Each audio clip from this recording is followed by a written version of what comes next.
இப்போதான் எல்கேஜி பண்ணுறான். அப்பா யாருன்றது நான் இப்போ தான் அவனுக்கு புரிய வச்சுருக்கேன். உங்களுக்கு புரியுதுங்களா? ஏர்லி ஸ்டேஜில் நம்ம வந்து அதை இன்ட்ரடியூஸ் பண்ண முடியாது. அப்பா ஏன் இப்படி இருக்காருன்றது வந்து அவங்களுக்கு புரியாது. எல்லாரும் போல் பேசுகிறாங்க, எல்லோரும் இருக்காங்க. பட் ஏன் இவர் மட்டும் வித்தியாசமாக இருக்காரு? நம்ம அட்டென்ஷன் பார்ப்பாங்க. எப்போயுமே குழந்தைங்க வந்து பட் இவரால் அதை கொடுக்க தெரியாது. ஃபஸ்ட்டு கொஞ்சம் கொஞ்சமாக அப்பாவுக்கு கண்ணு தெரியாது, அப்பாக்கிட்ட அப்படி விளையாடக்கூடாது, அப்பாவுக்கு காது கேட்காது, சவுண்டு போடாமல் நீ எங்கேயும் போயிடாத, எங்கேயுமே அப்பாவை விட்டுட்டு எங்கேயும் போய்க்காத, இந்த மாதிரி அப்பாவை நீ தான் பார்த்துக்கணுன்ற மாதிரி ஒரு இன்ட்ரடக்ஷன் சின்ன வயசுலேருந்தே கொடுக்க ஆரம்பிச்சோம். நாங்கள் ரொம்ப ரொம்ப கஷ்டப்பட்டோம். நாங்கள் சில நேரத்தில் சாப்பாடு ஒரு 2 வேளை சாப்பாடு தான் கிடைக்கும் சில நேரத்தில். அந்த மாதிரி நாங்கள் கஷ்டப்பட்டோம். பரிதாபத்தினால நம்மளுக்கு எதுவுமே கிடைக்க போகிறதில்ல. இவங்க தான் புரிய வச்சோம். எனக்கு வந்து பண வசதி இருக்கு, அதனால தான் கல்யாணம் பண்ணிக்கிட்டாங்க அப்படின்ற ஒரு ஃபீலிங் இருக்கு. இந்த 7 வருஷம் நான் ஒரு கேரி பண்ண ஒரு கில்ட்டு, விட்டுட்டு போயிடுவா, மணிக்காக தான் கட்டியிருக்கா, அந்த மாதிரி ஒரு லேபிளோடையே நான் ஒரு வாழ்ந்திருக்கேன். கல்யாணமே பண்ண மாட்டேன்ற ரொம்ப ஒரு வைராக்கியத்தில் இருந்தேன். பண்ணவே கூடாது, ஜென்ஸ் எல்லாம் ஒரு மாதிரியான டைப்புன்றது எனக்கு ஒரு மனசில் பதிஞ்சது. ஒரு ஃபேமிலியாகவே ஃபஸ்ட்டு நீங்கள் சொன்னீங்க இனிஷியலி ரொம்ப இந்த ஃபினான்ஷியல் ஸ்ட்ரகிள்ஸ்லாம் இருந்துச்சு. இப்போ கரண்ட்டாக எப்படி இருக்கீங்க? சமாளிக்கவே முடியாதுன்ற ஒரு சிச்சுவேஷன் இருக்கும்போது எங்கள் 2 பேத்தையுமே நம்ப மாட்டேங்கிறாங்களே. இவங்க தான் குடும்ப தலைவர் தலைவின்ற அந்த பொசிஷனே வரல. அந்த ஆமாம்,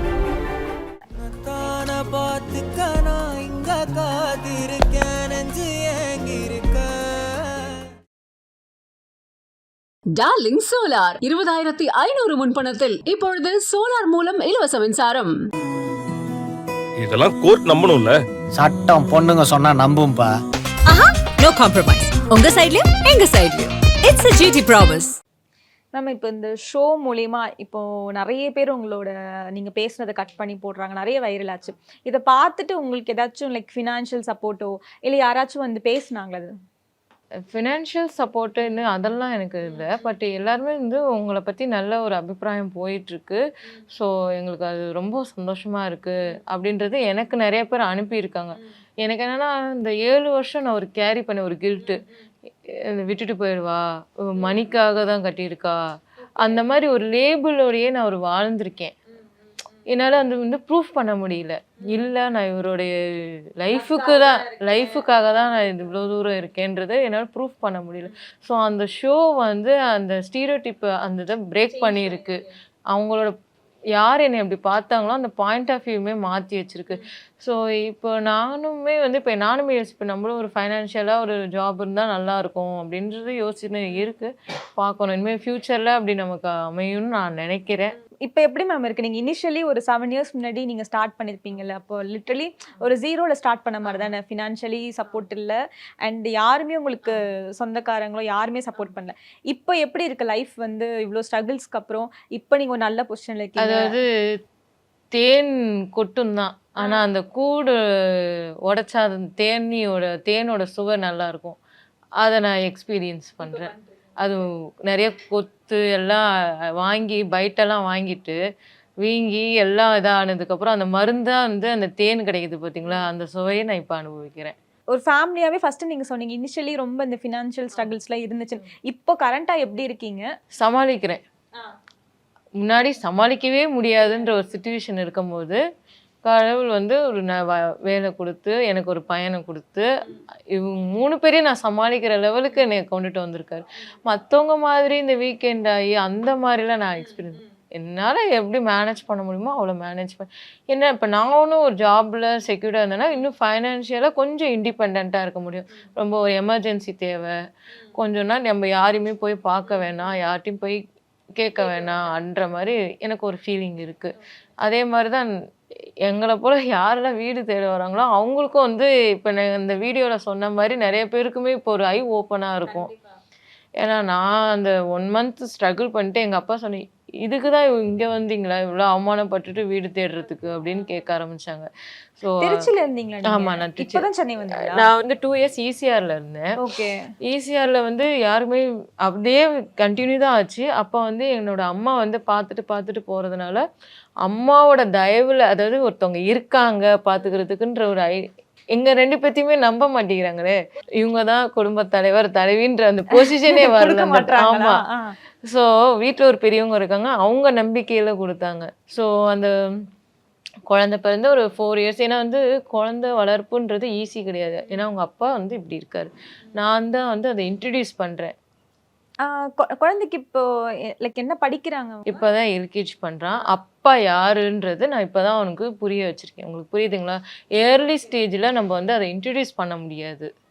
அப்பா ஏன் இப்படி இருக்காருன்றது வந்து அவங்களுக்கு புரியாது. எல்லாரும் போல பேசுறாங்க, எல்லாரும் இருக்காங்க. பட் ஏன் இவர் மட்டும் வித்தியாசமா இருக்காரு? நம்ம அட்டென்ஷன் பார்ப்பாங்க. எப்பவுமே குழந்தைங்க வந்து பட் இவரால அதை கொடுக்க தெரியாதுல்ல. ஸோ அந்த ஒரு கில்ட்டி ஒரு மாதிரி ஃபீலிங் சைக்கலாஜிக்கலாகவும் ப்ராப்ளம் வரும்.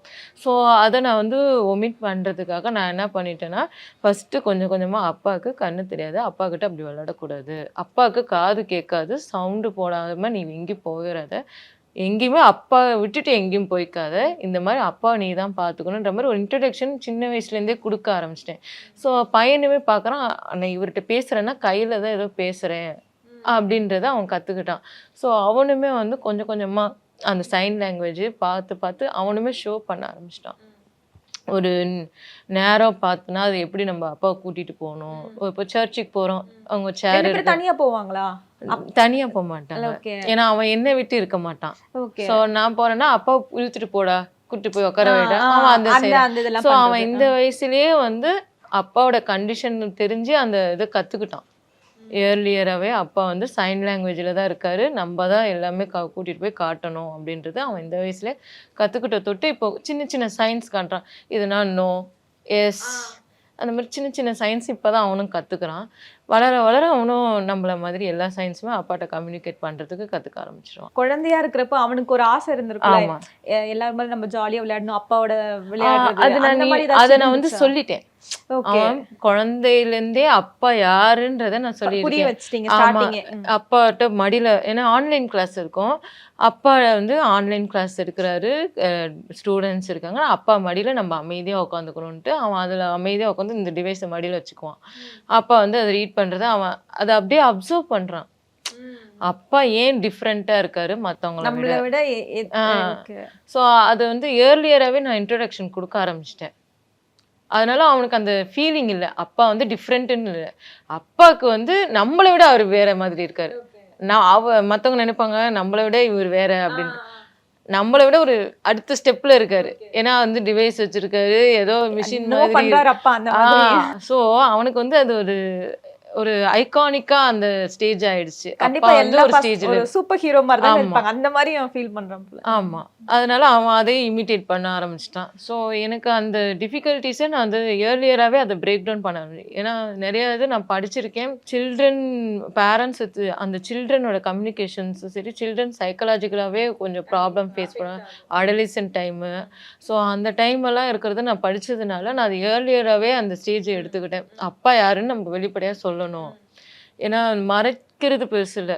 அதுக்கப்புறம் வளர வளர வயசு பருவத்தில் ஒரு ஃபீலிங் வரும். அது வந்து அது ஹார்மோனாக இருக்கலாம் எது. பட் அந்த ஃபீலிங் வந்து ஓவர் கம் பண்ணணும்னா ஃபஸ்ட்டு அவங்க அப்பா யாருன்னு அவன் அக்செப்ட் பண்ணணும். ஸோ அதை நான் ஏர்லியராகவே இன்ட்ரடக்ஷன் கொடுத்ததுனால அவனுக்கு அது நார்மலாகவே ஆயிடுச்சு. டே டு டே லைஃப்பில் அப்பா வந்து ஒரு நம்மளோட இருக்கிறாரு, நம்மள மாதிரி இருக்காரு, என்ன ஒரு சின்ன சேஞ்சு, அவ்வளோதான். இப்போ உங்களை வந்து ஸ்டார்டிங்ல தான் உங்களோட மேரேஜ்க்காக இருக்கட்டும், லவ்க்காக இருக்கட்டும், அப்ஜெக்ட் பண்ண நிறைய பர்சன்ஸ் இருந்திருப்பாங்கல்ல. இப்போ அவங்க திருப்பி வந்து உங்ககிட்ட நல்ல விதமா பேசுற ஆட்கள் இருந்திருப்பாங்கல்ல. அந்த மொமெண்ட்ஸ் ஏதாச்சும் share அதாவது நான் என் காலேஜை விட்டு நான் காலேஜ் லாஸ்ட் டே நான் இப்போ முடிவு பண்ணது என்னன்னா, இதே காலேஜுக்கு நான் ஒரு கெஸ்ட்டாக வரணுன்ட்டு. ஸோ எனக்கு வந்து அந்த சான்ஸ் அமைஞ்சது. சாரோட நான் அதே காலேஜில் ஒரு கெஸ்ட்டாக போனேன். எனக்கு அதுலேயே ஒரு ப்ரைடு மூமெண்ட்டாக இருந்தது. நான் லாஸ்ட்டில் என்ன நான் நினச்சி போனேனோ, ஒரு 7 இயர்ஸில் வந்து நான் இங்கே வந்து நான் நிற்கிறேன்றது எனக்கு அந்த டைம் வந்து. ஸோ அந்த 7 இயர்ஸில் நம்ம அவ்வளோ எஃபோர்ட் போட்ட தொட்டு நம்ம இவ்வளோ தூரம் வந்துட்டோம், இன்னும் கொஞ்சம் இருக்குது, நம்ம அதையும் தாண்டி போகணும் அப்படின்றது எனக்கு உள்ள அந்த அதுலேருந்து தான் வந்து என்னோடய ஃப்ரெண்ட்ஸும் சரி, என்னோடய காலேஜ் மேட்டும் சரி இப்போ என்னை இப்படி பார்க்குறாங்க. இங்க இங்க பார்த்தது பார்த்தவங்க இங்க மாறி இருக்கு. பாக்குறாங்க எனக்கு கண்ணுக்கு நேரா. ஸோ அதுவே எனக்கு இவ்வளோ தூரம் இது பண்ணதுக்கான ஒரு ஆன்சராகவே நான் எடுத்துக்கிட்டேன். மேம் ரொம்ப அழகா இருந்துச்சு ஆக்சுவலி. எப்படின்னா இந்த மாதிரி லவ் இன்னமும் எக்ஸிஸ்ட் ஆகுதா அந்த மாதிரி ஒரு லைவ் எக்ஸாம்பிளா இருந்தீங்க நீங்க 2 பேரும். பேசுறது கேட்க ரொம்ப அழகா இருந்துச்சு. So thank you so much for your time. இந்த மாதிரி இன்னும் இதை பத்தின அவேர்னஸ் வரணும். இந்த மாதிரி டிவைசஸ் இன்னும் கொஞ்சம் ஈஸி ஆக்சசபிளா எல்லாருக்கும் கிடைக்கிற மாதிரியான ஒரு விஷயமாவும் மாறணும். So thank you so much. சாருக்கு வந்து எப்படி இருந்துச்சுன்னு கேளுங்க. அவருக்கும் நன்றி சொன்னதா சொல்லுங்க. நிறைய பேருக்கு வந்து இந்த சொசைட்டி இருக்கிற தப்பான அபிப்பிராயம் பீப்புளில் திருத்தி புரிஞ்சுப்பாங்க. அந்த அந்த நம்பிக்கை அவங்க இருக்கு. நிறைய பேருக்கு வந்து என்ன இவங்க வந்து எனக்கு வந்து பண வசதி இருக்கு அதனால தான் கல்யாணம் பண்ணிக்கிட்டாங்க அப்படின்ற ஒரு ஃபீலிங் இருக்கு. அது ரொம்ப ரொம்ப தப்பு. நான் எங்கள் அப்பாவே ஃபஸ்ட்டு எங்கள் அப்பாவுக்கும் இதே சேம் ப்ராப்ளம். அவர் ஒரு சாதாரண ரயில்வே எம்ப்ளாயி தான். அவர் நாங்கள் இங்கே எங்கள் வீடு கட்டவும் இல்லை, எதுவுமே பண்ணவில்லை. எங்கள் அம்மா வந்து செல்ல காசு வேஸ்ட் பண்ணுவோம். அதனால் அவரே சொல்லுவாங்க எதுவுமே கட்ட முடியாது. அதனால் நாங்கள் ரொம்ப ரொம்ப கஷ்டப்பட்டோம். நாங்கள் சில நேரத்தில் சாப்பாடு ஒரு 2 வேளை சாப்பாடு தான் கிடைக்கும் சில நேரத்தில். அந்த மாதிரி நாங்கள் கஷ்டப்பட்டோம். அந்த அதுதான் இன்னைக்கு எனக்கு வந்து வாழ்க்கையில் வந்து என்னால் இப்போ எனக்கு வயசு வந்து 47 47 வயசு. எங்கள் கான்ட்ராக்ட் ஒர்க்காக பட் இன்னும் கூட என்னால் வேலை செய்ய முடியும். 80 வயசு வரைக்கும் கூட என்னால் வேலை செய்ய முடியும் அப்படின்ற தைரியம் இருக்குது. காரணம் வந்து இந்த மாதிரி பர்சன் இருக்கு. ஸோ சொசைட்டியில் வந்து எல்லாருக்கும் இன்னொரு பக்கம் இந்த பர்சன் இருக்கிறதுனால தான் என்னோட பர்சனாலிட்டி. நிறைய பேர் சொல்லுவாங்க பரிதாபத்தினால நம்மளுக்கு எதுவுமே கிடைக்க போகிறது இல்லை, இவங்க தான் புரிய வச்சாங்க. என்னோட பர்சனல் நான் கல்யாணம் பண்ணுறதுக்கு முன்னாடி ட்ரெஸ்ஸிங்லாம் அதிகமாக எனக்கு பண்ண முடியும். இன்டர்னல் எல்லாம் உள் தோற்றமும் வெளி தோற்றமும் எல்லாமே இவங்க சேஞ்ச் பண்ணுறதுக்கு காரணம் இவங்க தான். அவங்க வந்து என்னோட இப்போ பாருங்கள் ட்ரெஸ் எல்லாம் முன்னாடிலாம் நான் கல்யாணம் பண்ணுறதுக்கு முன்னாடி ட்ரெஸ்ஸிங்கே எங்கள் அம்மா, ஏன்னா எங்கள் அம்மாவுக்கு ட்ரெஸ் செலக்ட் பண்ணேன். எங்கள் ஃபேமிலியில் எங்கள் அம்மாவுக்கு தான் பொசிஷன். ஆனால் அவங்க ட்ரெஸ்ஸு நான் கடைக்கு போனேன்னா ஏதாவது நீ எடுத்துகிட்டு வசிக்கிறவா அப்படின்னு சொல்லுவாங்க. அதனால் ஆனால் இவங்க அப்படி கிடையாது. ஒரு கடைக்கு போனால் அவங்க ஃபுல் டே கூட அந்த கடையிலே உட்காந்துடுவாங்க. அந்த அது மட்டும் இல்லை, அவங்க எல்லாம் இது நல்லா இருக்குது, இது நல்லா இருக்குது, பாருங்கள் இது நல்லா இருக்குது, இது நல்லா இருக்குது, இது அதாவது என்ன பார்ப்பாங்க அந்த அந்த ஷேட் இந்த கலர் வந்து எனக்கு சூட்டாக ஷேடு என்னோட ஃபேஸுக்கு சூட்டாக இருக்கா அப்படின்னு அவங்க செக் பண்ணுவாங்க. அதனால கடையில் வேலை செய்கிறவங்க ரொம்ப சந்தோஷப்படுவாங்க. இது மாதிரி பர்சன் பார்க்கறது ரொம்ப அபூர்வம். நிறைய பேருக்கு தெரிய மாட்டேது. அவங்க நம்ம நேரில் சந்திச்சாங்கன்னா தான் அவங்களுக்கு புரிய வரும் என்ன உண்மைன்னு. அதனால இந்த ப்ரோக்ராம்லேருந்து நிறைய விஷயங்கள் வந்து வெளியில் வரும் அப்படின்னு நம்புகிறோம். நிறைய விஷயங்கள் வெளியே வரும். நிறைய தப்பான அபிப்பிராயங்கள் அதெல்லாம் மறைஞ்சு போகும். எல்லாரும் எங்களை ஏற்றுப்பாங்க. எங்கள் ஃபேமிலியோட லைஃபு எல்லாரும் அப்ரிஷியேட் பண்ணுவாங்க, ஊக்குவிப்பாங்க.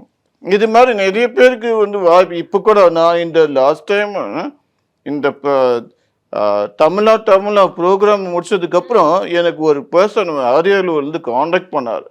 அவருக்கும் அந்த மாதிரி ப்ராப்ளம் இருக்குன்னு சொன்னார். அவர் அரியலூரில் திங்க் வருவாய்த்துறையில் கலெக்டரேட்டில் ஒர்க் பண்ணார் அப்படின்னு சொன்னாங்க.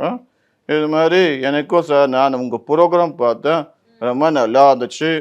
எனக்கு வந்து கண் பார்வையில் வந்து 100% விஷன் ப்ராப்ளமு, ஹியரிங்கில் 62% ப்ராப்ளமாக இருக்குது. அதனால் எனக்கு வயசு வந்து 29 வயசு ஆயிடுச்சு சார். அதனால் எனக்கு வந்து நான் சொன்னேன், நானே 38 வயசில் தான் நான் கல்யாணம் பண்ணிக்கிட்டேன். ஆமாம் சார், ரொம்ப கஷ்டம் சார், பொண்ணு கிடைக்கிறது ரொம்ப கஷ்டமாக இருக்குது. அதனால் எனக்கு புரிஞ்சுக்கிட்டேன். நான் சொன்னார், அலையன்ஸ் தேவைப்படுது சார், ஏதாவது இந்த மாதிரி உங்களுக்கு ஒய்ஃப் மாதிரி ஏதாவது நல்ல பொண்ணு கிடைக்குமா பாருங்க. அது மாதிரி எப்படி வாழ்க்கை இருக்கிறது தான் கல்யாணம் பண்ணிக்கிட்டா தான் வந்து ஸ்டேட்டஸ் வேணால் சப்போர்ட். ஸோ எல்லாருக்கும் போரியும் நிறைய பேர். சரி மேம், நீங்க சொல்லுங்க. அவர் வந்து சொன்னாரு, நீங்க எனக்கு இந்த மாதிரி வைஃப் கிடைச்சது ரொம்ப லக்கி, உங்களால தான் என் லைஃபே மாறிருக்கேன். ஆக்சுவலி அவர் உங்க லைஃப்க்கு எவ்வளோ ஸ்பெஷல், அவரால் உங்க லைஃப் மாறி இருக்குன்னா என்னலாம் சொல்லுவீங்க? மாறி இருக்குன்னா நான் கல்யாணமே பண்ண மாட்டேன்ற ரொம்ப ஒரு வைராக்கியத்தில் இருந்தேன். பண்ணவே கூடாது, ஜென்ஸ் எல்லாம் ஒரு மாதிரியான டைப்புன்றது எனக்கு ஒரு மனசில் பதிஞ்சது. அதை சேஞ்ச் கொண்டுட்டு வந்ததே இவர் தான். அதோட இவ்வளோ தூரம் நான் ஸ்ட்ரகிள் அப்படி பண்ணியிருப்பானான்னு எனக்கு தெரியல. மற்றவங்கள கட்டியிருந்தா எனக்கு ஐடியா இல்லை. பட் இவ்வளோ தூரம் நான் ஒரு லாஸ்ட் மொமெண்ட்டில் கூட நான் நின்றுருக்கேன்னா அது அவ்வளோ தூரத்துக்கு இவர் என்கிட்ட இருந்த தொட்டு தானே நான் விட்டு போகாத மாதிரியான ஒரு சூழ்நிலை ஏற்பட்டிருக்கு. ஸோ அந்த மொமெண்ட்டு க்ரியேட் பண்ணதுமே இவங்க தான். ஏன்னா நான் இல்லை வேணான்ற மொமெண்ட்லேருந்து வேணுன்ற மொமெண்ட்டுக்கு சேஞ்ச் பண்ணது இவர் கூட இருந்த அந்த ஒரு மொமெண்ட்டில் தான் நான் சேஞ்ச் ஆகியிருக்கேன். ஸோ அதுவே எனக்கு ஒரு சேஞ்சுன்னு நான் நம்புகிறேன். ஆனால் இதில் வந்து நிறைய ஏற்றுக்குவாங்களான்னு எனக்கு தெரியல. யாரும் முன் வர மாட்டாங்க. பட் இந்த லைஃப்குள்ளே வரணும்னா நம்மளையே அந்த ரிலேஷன்ஷிப்குள்ளே விடணும். அப்போ தான் எந்த ஒரு ஸ்ட்ரகிள்னாலுமே கிராஸ் பண்ணி போகிறதுக்கு அந்த ஹோல்டு பாண்டு யூஸ்ஃபுல்லாக இருக்கும் அந்த டைம். கடைசியில் அப்படியே உங்க ஹஸ்பண்டுக்கு ஒரு முத்தம் மட்டும் கொடுத்தீங்கன்னா அதோட இன்டர்வியூ முடிச்சுக்கலாம். ஃபுல்லாக காதலாக போயிட்டு அந்த காதல் அப்படியே ஒரு முத்தத்தில் முடிஞ்சால் நல்லா இருக்கும். வெக்கம் பாருங்க பயங்கரமா. நீங்களே கணத்துல கொடுத்துருங்க, அவரை பக்கத்துல போயிட்டீங்கன்னா அவரும் கணத்துல கொடுத்துறாரு.